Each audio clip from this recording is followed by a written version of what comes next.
Welcome Internet to the Psychologist Casual Review, and today we're going to be talking about Moral Narcissism, an article written by André Green in 1969.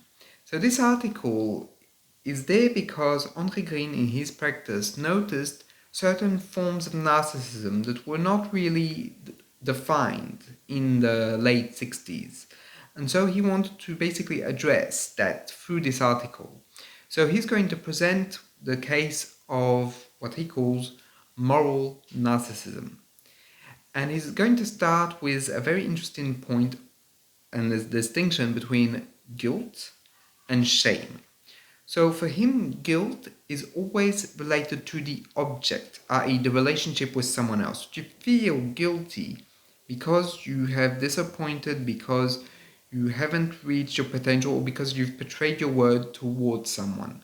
Whereas shame is more narcissistic. It's more from you to yourself. Even though there might be other people to attest to that or other people that shame you, this is a more of an interpersonal, because you can be ashamed of yourself without anyone noticing or anyone knowing.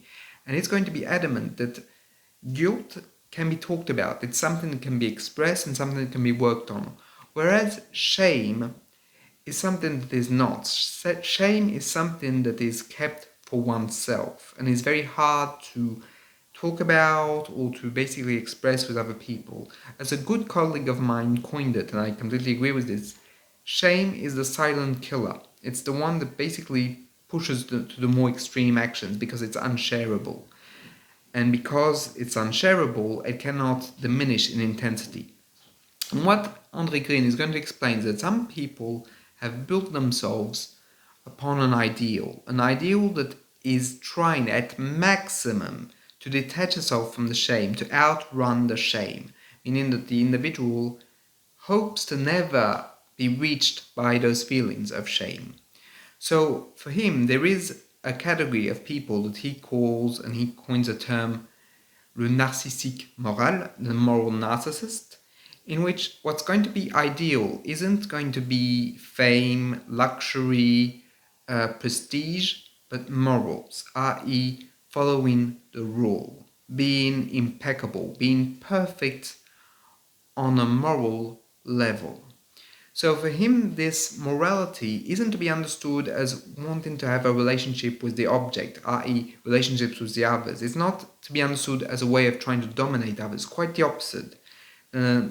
Moral narcissist does not really care for others. It's completely self-centered, completely individual. It's not interpersonal.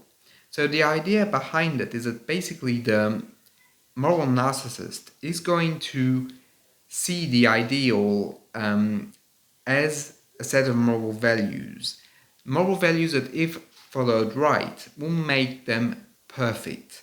Therefore, they have to be followed. And through that perfection, it allows them to not be hurt or not be impacted by feelings of shame. Because if you're perfect, there's nothing to be ashamed of, right? However, this is an illusion, and André Green points it out very thoroughly, that there's no such thing as someone that's completely pure. But this is in a way, the self-pact that the moral narcissist has engaged with, that they will become pure. And that purity is attained through the complete dismantlement and destruction of the drives. So you might be a bit confused by this, because drives, at least in Freudian psychoanalysis, are universal.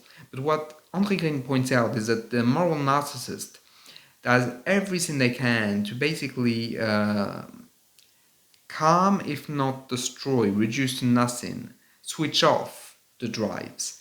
That the drives are completely relegated to nothingness. But what he's going to say, and this is very important, it's not all drives. What the drives that are going to be extinguished are life drives, meaning that at the core, the death drive is still very powerful within those people. So, but the question you might be asking is, okay, but how does the moral narcissist extinguishes or switches off the life drive? Well, very simply, the moral narcissist is going to adopt an aesthetic of purity. There's going to be, it's not even frustration, it goes beyond that. It's going to be just complete denial of, for example, the body, of one's needs, of enjoyment. In a way, the moral narcissist is in a quest to destroy the concept of their own enjoyment, that their own enjoyment goes against morality itself. Therefore, it has to be repressed even more severely, because for the moral narcissist, it's inconceivable that one can enjoy oneself. It's not about that. It's about following the ideal as set by the moral values of our society. Therefore, they have to be completely fitting in it. And anything that they would enjoy would be a threat to this morality, because they feel that any enjoyment could potentially lead them astray, lead them to basically forfeit their morality, forfeit their ideal. Therefore, what happens is that they completely abandon all idea of enjoyment. And this goes even further, because in a way they themselves understand that they're suffering. But it's as if, and André Green gives this very interesting metaphor, it's as if they were sacrificing themselves to their superegos, i.e. that moral part of their minds, a sacrifice that is so deep and so profound that they can't walk away from it. They have to sacrifice, because the implicit is, if I sacrifice everything that I have to the superego, then I will be met with infinite love, infinite power, and so on and so forth. But for that, the moral narcissist has to basically forfeit all enjoyment. What's very interesting also is that to maintain that position, what André Green says is that as a child, basically these two things that occurred to them, very basically, that first and foremost, that they themselves have identified with an adult, but not as a real adult, one with flaws, one that basically sometimes is not perfect, or sometimes is a little sketchy, or sometimes they do things wrong. No, they've identified themselves as a perfect version of an adult, i.e. the vision or the gaze of a child towards an adult. And as we all know, children think that adults are completely perfect, that they have complete and utter control over their drives, that nothing overloads or overwhelms an adult. It's the fantasy of an adult that the child has in their minds, and especially their caregivers. So that's a first point. So the child identifies with a perfect adult, which doesn't exist, and I need to stress this. It doesn't, but the child nevertheless has that fantasy, and that's what they're going to identify with, is that fantasy. Second is that, according to Green, what happens is that the caregivers in the first few months are not able, with this moral narcissist, to give the illusion of all powerfulness to them. So that might seem very counterintuitive, because you might think, but if we give them the illusion of all powerfulness, doesn't it worsen? Well, according to him, no, because basically the child needs to engulf themselves in the illusion of all powerfulness to be able afterwards to let it go.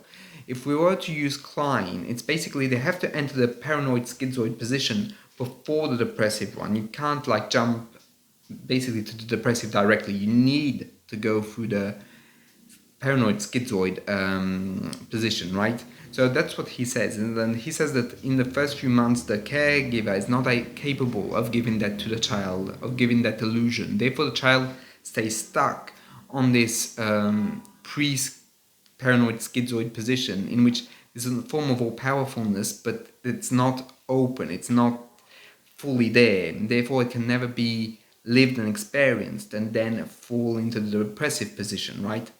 So basically they're stuck, and that being stuck is at a level of basically an ideal. And then he basically talks about Melanie Klein and how she interprets the ideal as a defense mechanism against fears of being destroyed, paranoid fears. And I think that's something that's very valuable. And in the case of the moral narcissists, it's a deep fear of being destroyed, and they can't rely on the object as they're completely stuck within themselves. What Green says is that we are the primary narcissistic level. Primary narcissism being a narcissism that does not include anyone else. It's just the self with the self. There's nothing more. No objects, no relationships, no others, nothing. So basically, the individual is stuck at that level. And being stuck at that level, one might think it's about masochism. But Green is very adamant that it's not, because masochism always implies a relationship with the other. It's the other that hurts you. It's the other that, in a way, creates a form of enjoyment through the suffering that they are putting you through. In the case of the moral narcissist, there's none of that, because there's no enjoyment. It's not about going back to zero, like the proper death drive. It's about not existing at all through this giving up to the superego. It's as if they were asking the superego to erase who they were and replace them with nothing. So it's very specific and very different, and he maintains that difference through the whole article, that they're not the same. It's not just a new form of masochism. It's completely different. It's really separate. And very interestingly enough, he talks about how treatment can go with these profiles.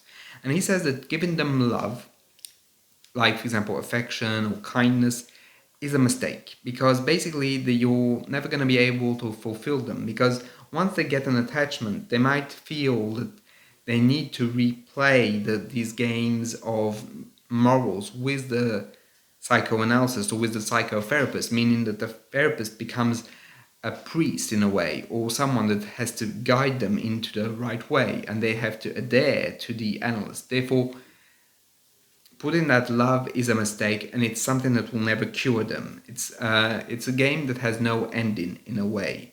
And that's also very important. He says that once a moral narcissist has adhered to psychoanalysis, they will want to stay forever in the relationship with the analyst, because the analyst then becomes the person that's the guarantor of their morals.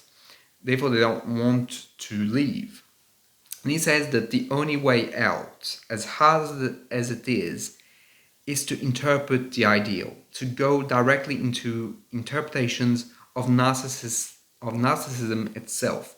It's the only way to create something that's, in a way, powerful enough to create a self-reflection for the individual and allow them to basically get out of those patterns. But what he says, and what is important, is not directly. You shouldn't go for that from the get-go. You should let a transference deploy itself throughout a couple of years. At least that's what he says in this article. You have to have a firm therapeutic alliance to be able to even question the ideal, because you can't do that like that, because as is common in narcissism on the whole, is that they're built on that ideal. So if you come and question it, you'll seep in what they're built on. Therefore, you can create massive anxiety, and in certain cases, even psychotic breaks, if ever it's questioned too quickly.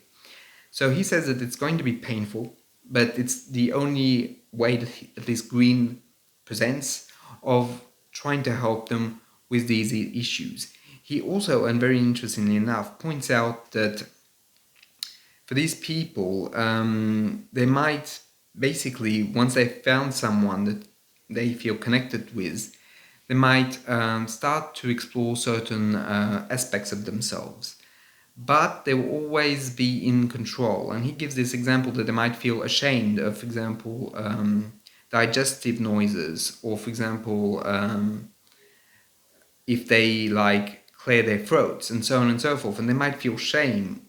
And in those moments, you can see that basically they're trying also to control the body, and which leads to something very interesting that Green points out, is that he says that there's 3 types of narcissism that basically involve that connects to moral narcissism. This is of course a topic we've talked about, moral narcissism, but there's also body narcissism and intellectual narcissism. Intellectual narcissism being basically the knowledge of ideas, how to use ideas, and he says that's very that's something that's very common in moral narcissism, to use intellectualization, but also body narcissism, i.e. control over the body, dominance over one's body, because that's also an aspect of it. He says that because moral narcissists are in the extinction of the life drive, they tend to not eat, or only eat to survive, not taking any pleasure in this. which is an attack directly upon the other, because it's who feeds us at the very beginning of life, the other. So therefore, for Green, it's all about basically trying to connect with the moral narcissist and then analyze, when the connection is secure enough, analyze the ideal and the impending issues that it causes. And he also states countertransferentially that the therapist might feel in prison with the patient, and that indicates that basically they feel imprisoned within themselves, unable to really have a relationship with the object, because the whole point of their moral narcissism is to exclude the object, to feel complete and completed by the morals, i.e. they don't need any help because they already are perfect, and that perfection is at the exclusion of everyone else, including the analyst. Therefore, it is so important to be able to interpret, to be able to try and deconstruct it when the patient feels basically not necessarily ready, because as he points out, it's always painful, but when they can do it. I think that that's a good way of saying it, that they can and they have the potential to. So that's pretty much it for this article. It's a very good article, very technical, so I would advise, if you're unsure, starting with other texts about narcissism, mainly Otto Kernberg. But this is very interesting, especially in regards to this subset of narcissistic behavior. And also, in last thing, he says that sometimes it can be in other people's analysis, there can be moments like that it's not only structural, right? It can be a process or something to be lived through by the patient at certain moments of analysis. But he says, and he maintains this article as it's more structural, like that's his big point in the article. Anyway, that's pretty much it for this video. If you have anything you would want to add or anything you'd like to ask, feel free to do so in the comments. I'll see you in the next one.